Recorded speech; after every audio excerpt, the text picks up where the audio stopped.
Todo mundo fala sobre conservadorismo. Conservadorismo se tornou uma pauta muito comum nos nossos dias, ainda mais no momento político atual do Brasil. O que qualquer um que comece a estudar conservadorismo pode ver é que o pessoal de esquerda, progressista, não entende muito bem o que é conservadorismo. Entretanto, infelizmente, muitas vezes eu já me deparei com pessoas que professam-se de direita, até conservadoras, mas que não sabem muito bem definir o que é. Eu não estou falando só de pessoas simples, não. Por isso eu acho muito necessário entender o que é o conservadorismo e esse vídeo serve para isso. Então fica comigo até o final que a gente vai conseguir entender direitinho o que é conservadorismo.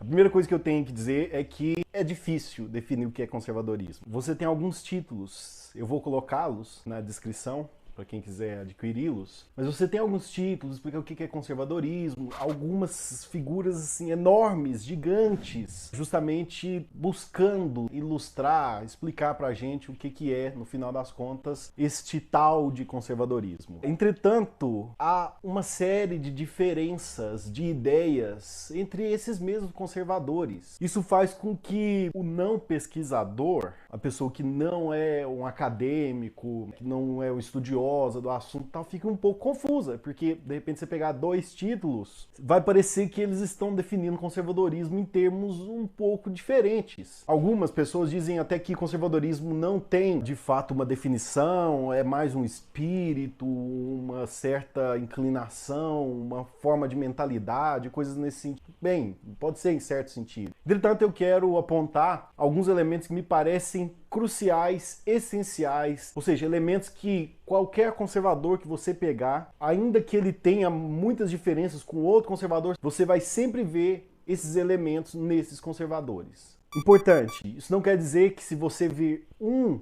desses elementos em alguém, ele é um conservador. Tem que ter esses três. Se tiver os três, ainda que tenha um monte de outras diferenças, você sabe que se trata de um conservador. Ok? Os elementos que me parecem essenciais são tradição, política da prudência e consideração sobre a natureza humana. Vamos para o primeiro. Deixa eu começar do jeito que parece que eu não vou estar falando sobre o assunto. O conservador entende que duas cabeças pensam melhor que uma, que muitas pessoas pensam melhor do que uma pessoa só. Ou seja, é mais seguro que várias pessoas, incluindo aquela pessoa, pensem sobre o assunto do que uma só pessoa pensar sobre o assunto. Entretanto, não se trata apenas de pessoas vivas pensando sobre o assunto. E essa é a grande questão. É preciso que haja uma colaboração entre os vivos, evidentemente, mas também entre vivos e mortos. Ou seja, o que quer dizer isso? É preciso que nós consideremos a opinião, as considerações, as reflexões não só de outras pessoas, que ouçamos as pessoas ao nosso redor, que questionemos, que procuremos pessoas sábias e discutamos os assuntos com elas, mas que nós ouçamos as pessoas que já morreram, porque elas também colaboram, construíram o que a gente recebeu, o que a gente está vivendo, e há muitos sábios na antiguidade que nós precisamos ouvir. Isso quer dizer que a forma mais inteligente de lidar com as coisas é entender que há uma herança dada a nós pelos nossos antepassados. De certa forma, nós entendemos que isso é prudente. Por exemplo, você vai ensinar coisas a seus filhos. Você não vai esperar que ele aprenda tudo sozinho. Não, você tem experiências de vida que você vai passar para ele. Por sua vez, suas experiências também, elas recebem uma confluência de experiências dos seus pais, experiências dos seus avós, experiências das pessoas ao seu redor, amigos e assim por diante. E todas essas coisas vão colaborando para que façamos juízos das coisas e aí passemos essas coisas para os filhos, por exemplo. Esse é o raciocínio básico do que o conservador entende por tradição. O conservador entende que a humanidade fez muitas coisas boas, tem muitas ideias, houve grandes gênios no passado, a humanidade passou por muitas experiências, a humanidade como um todo, os homens como um todo, tiveram bastante experiências de coisas, de vida, e aprenderam assim, aprenderam daquele outro jeito, e na medida que essas coisas vão acontecendo, os homens vão criando juízos, formando noções e transmitindo essas coisas por meio da tradição, e essa tradição, portanto, ela representa documenta uma série de experiências, erros e acertos da humanidade, de um determinado povo, e transmite a sabedoria, portanto, dessa longa marcha pela vida e pela história. Isso é, portanto, o respeito à tradição. Percebam, é bastante racional. É muito racional. É simplesmente você entender que você sozinho não é o grande gênio, você não é, por mais inteligente que você seja, você não sabe de tudo. Na verdade, seu conhecimento é uma ínfima parte do conhecimento de todas as coisas. Então você se coloca no seu lugar como ser humano, reconhecendo seus limites, entende que você tem que ouvir outras pessoas, mas não só os vivos como os nossos antepassados. Isso se dá em várias áreas do conhecimento, em alguns lugares menos politizados, isso é reconhecido de maneira mais fácil. Por exemplo, você tem tradições científicas, tradições historiográficas e assim por diante. Vários conhecimentos formam uma cadeia tradicional e são recebidos como experiências passadas e assim por diante. Então, você tem tradições filosóficas, teológicas, pessoas que desenvolveram a coisa. Isso é interessante que a gente receba os esforços que outras pessoas fizeram no passado. A gente faz isso com um monte de coisa que a gente nem vê, nem percebe, mas no nosso dia a dia a gente está invado de tradições, como a gente vive a vida, a forma como você se veste, faz comida, quase tudo que a gente faz está prenhe de tradições, se não for tudo. E a gente consegue, de fato, avanços quando a gente aproveita o trabalho que outras pessoas fizeram, principalmente trabalhos que demoram muito para serem construídos, coisas que demandam lutas e erros e acertos e melhoras e assim por diante, até que, poxa, entregam um resultado para a gente e espera-se que a gente siga daqui em diante. Você mesmo tem seus próprios planos, espera que, de repente, seus filhos consigam prossegui-lo, passar seus valores, de repente, tocar a sua empresa, seguir as suas ideias, ou que alunos seus sigam suas ideias, coisas nesse sentido. Há muitos empreendimentos que demoram mais que uma vida para serem concretizados. E isso demanda que a geração posterior respeite isso, ouça, aprenda e siga fazendo aquilo. Eu já ouvi essa frase que eu vou dizer aqui de um monte de gente. Eu ouvi falar que ela era do Isaac Newton, do Burke, enfim, não sei de quem que é. A pessoa perguntou, como é que você enxergou tão longe assim?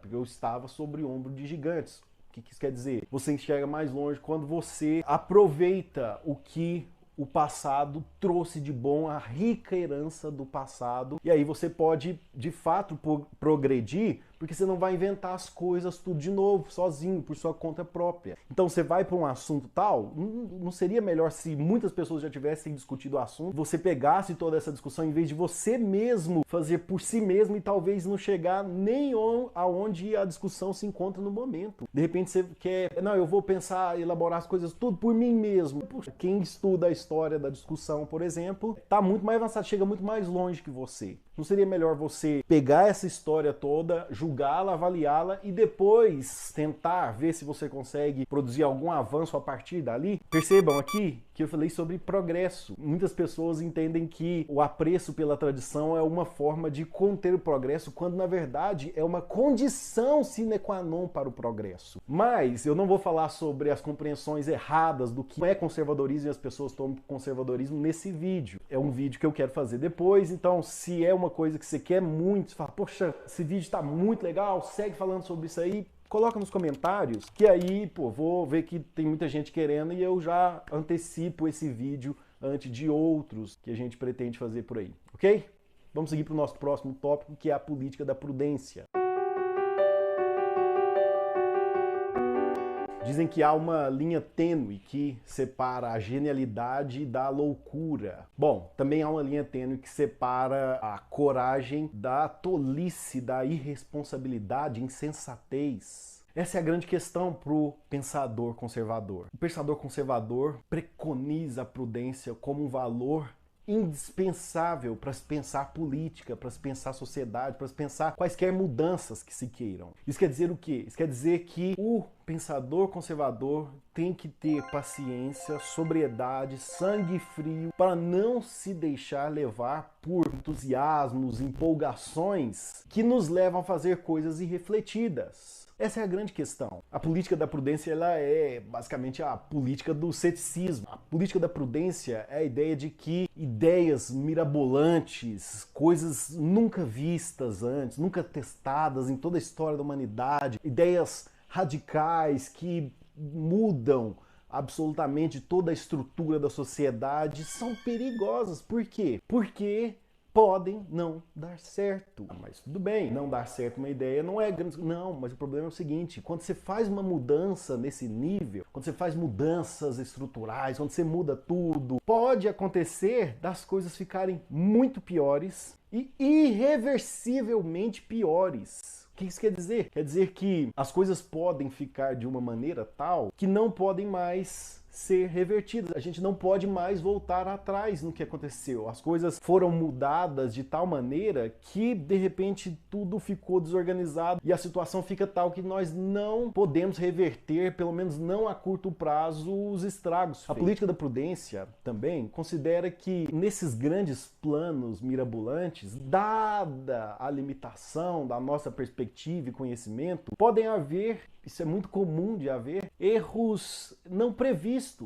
Problemas que nós não poderíamos ver, que se ocultam no plano, que se escondem de nós, dada a limitação dos nossos conhecimentos sobre 1.000.000 de coisas. Portanto, um plano mirabolante desses, na nossa mente, nos nossos cálculos, pode parecer perfeito. Olha, nossa, tá encaixadinho, vai dar certo, é só fazer isso, fazer aquilo e tal. Mas quando a gente vai executar, de repente as coisas, poxa, eu não sabia disso aqui, ou eu não tinha previsto isso aqui, eu não imaginei que poderia dar esse resultado, e as coisas de repente desandam.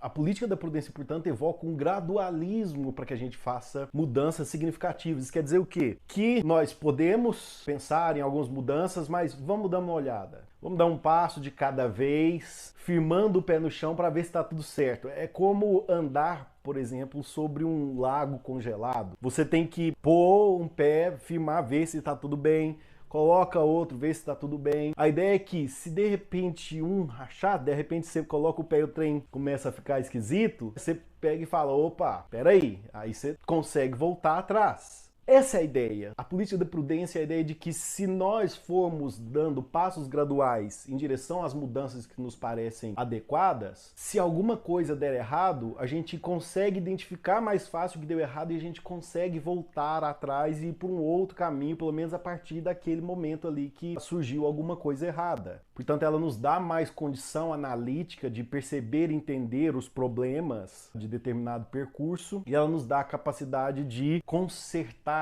as coisas, nos dá a capacidade de consertar os nossos burrados, os nossos erros. Portanto, toda essa cautela, prudência é o que torna de repente o conservadorismo não muito apetecível ao jovem. O jovem, ele quer o quê? A pessoa mais nova, ela vê coisas erradas no mundo e ela quer que tudo aquilo mude. Bom, o conservador quer que muitas coisas erradas no mundo mudem também. Entretanto, o conservador quer primeiro entender o mundo, entender como as coisas chegaram àquele estágio, como isso foi feito, se é justo, se é injusto. Portanto, a compreensão das coisas é prioritária à própria tentativa de mudança das coisas. Então é preciso entender o mundo antes de querer mudar o mundo. E entender o mundo demanda muita coisa. Demanda boas reflexões, bons estudos, experiência. É por isso que quando a gente vai ficando mais velho, você vai naturalmente, as pessoas tendem a começar a valorizar, por exemplo, antigas tradições que pareciam tolices. Elas vão entendendo que as coisas estão daquela forma por causa disso e daquilo, e que é justo de repente, e ela vai entendendo que é perigoso fazer mudanças precipitadas, que podem gerar danos. Portanto, é preciso paciência para tentar fazer essas mudanças. Para quem de repente está numa situação ruim, é mais difícil ainda ouvir o discurso conservador, porque ela quer que as coisas mudem imediatamente. Porém, mal sabem que se as coisas forem feitas dessa maneira, pode haver sim sintomas muito piores. Uma analogia aqui é a analogia da medicina. Por exemplo, o médico que entende as coisas vai propõe para você determinado tratamento. Olha, você vai ter que tomar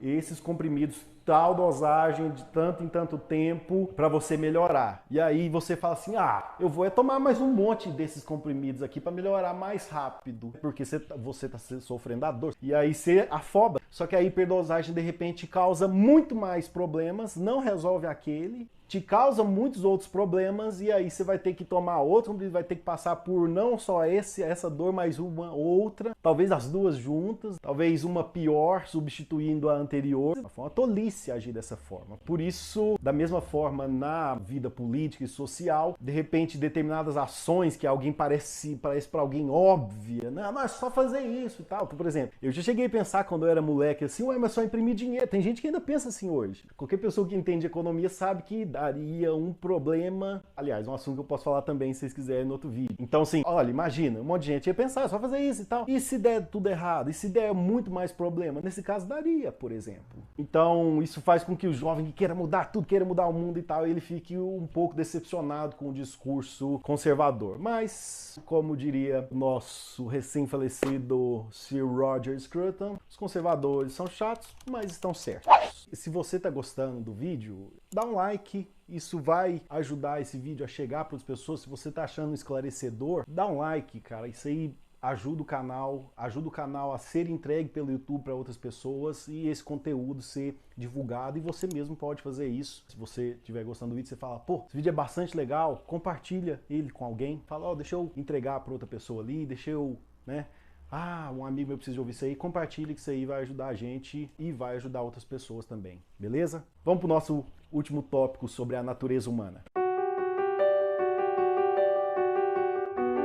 Natureza humana. Algo que você vai bater o olho e perceber, você pode estar lendo um autor qualquer. Se você identificar nesse autor uma espécie de otimismo romântico em relação à natureza humana, saiba que não se trata de um conservador. O conservador é aquele que entende que a natureza humana é má, essencialmente má. Má por si mesma. Isso quer dizer, portanto, que se você pega um autor e ele tenta culpar a maldade de determinados indivíduos exclusivamente pelas condições econômicas, ele é ruim, ele roubou porque ele é pobre, começou esse discurso, esse cara tá supondo que a maldade humana foi decorrente do ambiente, não que o ambiente é ruim por causa da maldade humana. Portanto, esse é um elemento também essencial. Todo conservador entende que o homem é mau por natureza. Isso não quer dizer que o homem seja totalmente mau e tudo que ele faz é mau. Não, o conservador entende que há bondade no homem também, que o homem pode fazer coisas boas. Inclusive que os homens, na sua totalidade, nos legam coisas boas. Esse é o primeiro tópico nosso da tradição. A questão decisiva é se o homem é mau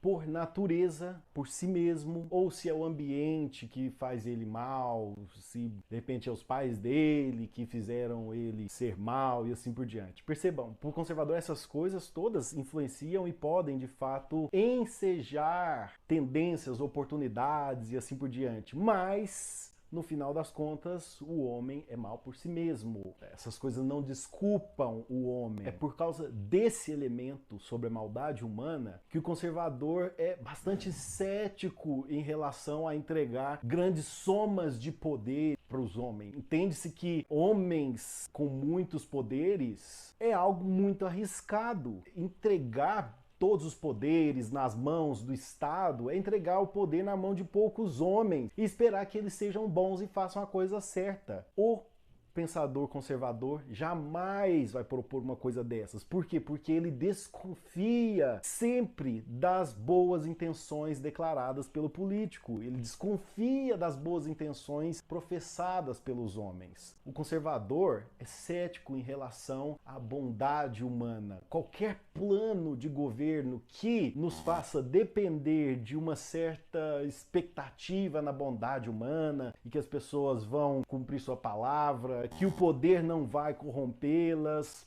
o conservador acha isso uma péssima ideia. Portanto, o conservador entende que dar muitos poderes aos homens é algo inviável, imprudente e realmente nocivo. Para terminar, eu quero falar o seguinte, quero esclarecer algumas coisas aqui. Há outros temas. Poxa, mas conservadorismo tem que falar sobre isso, sobre aquilo e tal. Sim, tem outros temas que devem ser mencionados. Entretanto, me parece que todos esses outros temas, de alguma maneira, decorrem desses 3 temas que a gente colocou aqui. Por exemplo, a questão do nacionalismo me parece estar vinculada, de determinada maneira, à tradição. E percebam aqui também, mais uma vez, nacionalismo não tem nada a ver com nacionalismo, por exemplo, das tiranias do século XX. Esse é outro vídeo que eu vou fazer explicando as diferenças entre o nacionalismo conservador e o nacionalismo das tiranias totalitárias do século XX, assim por diante. Isso precisa ser esclarecido, mas claro que não dá para fazer isso nesse vídeo. Aliás, se inscreva no canal, ative o sininho, porque quando eu lançar esses vídeos, você vai ser notificado aí e não vai correr o risco de perder. Se você gostou desse vídeo até agora, você entende que há alguma qualidade no que a gente está apresentando aqui, então você vai querer ver o nosso vídeo sobre isso. Mas nacionalismo, a questão do multiculturalismo, por exemplo, é enfrentada pelo conservador com a negativa do multiculturalismo. E por que isso? Bom, em certo sentido, o valor da tradição e o juízo racional, por exemplo, de que a tradição judaico-cristã é superior em vários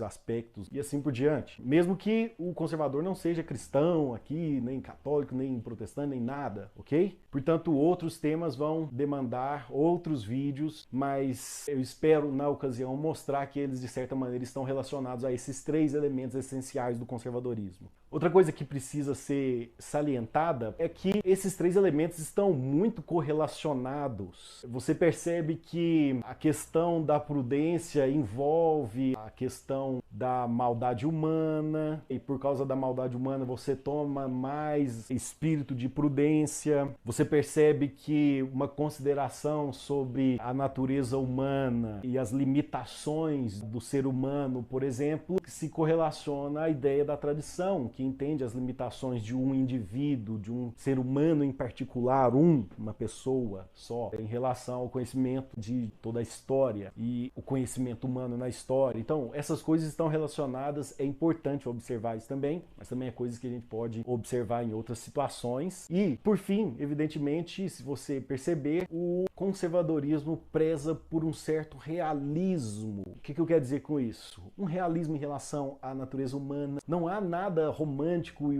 meio idealista, meio fantasioso sobre o homem. Não, ele é realista, o homem é mau. Ah, vamos mudar tudo, vamos tal. Sim, mas vamos com calma aí que as coisas podem... Então, há um certo realismo, maturidade, responsabilidade no conservadorismo. O realismo conservador, que fundamenta seu ceticismo, reconhece as limitações do homem como átomo socio-histórico, ou seja, como um indivíduo isolado na sociedade e história. Ele reconhece essas limitações e essa limitação é um elemento extremamente realista sobre o homem. Portanto, realismo é de fato um conceito bastante sintetizador do que é, de fato, o conservadorismo. E, evidentemente, nada mais pertinente do que eu indicar mais uma vez o Instituto Burke. Se você quer estudar conservadorismo, te indico o Instituto Burke. No Instituto Burke você vai ter aulas e mais aulas sobre conservadorismo, da perspectiva conservadora sobre vários temas. Por isso, caso você seja uma das pessoas que queira mesmo avançar nos seus estudos, eu te indico,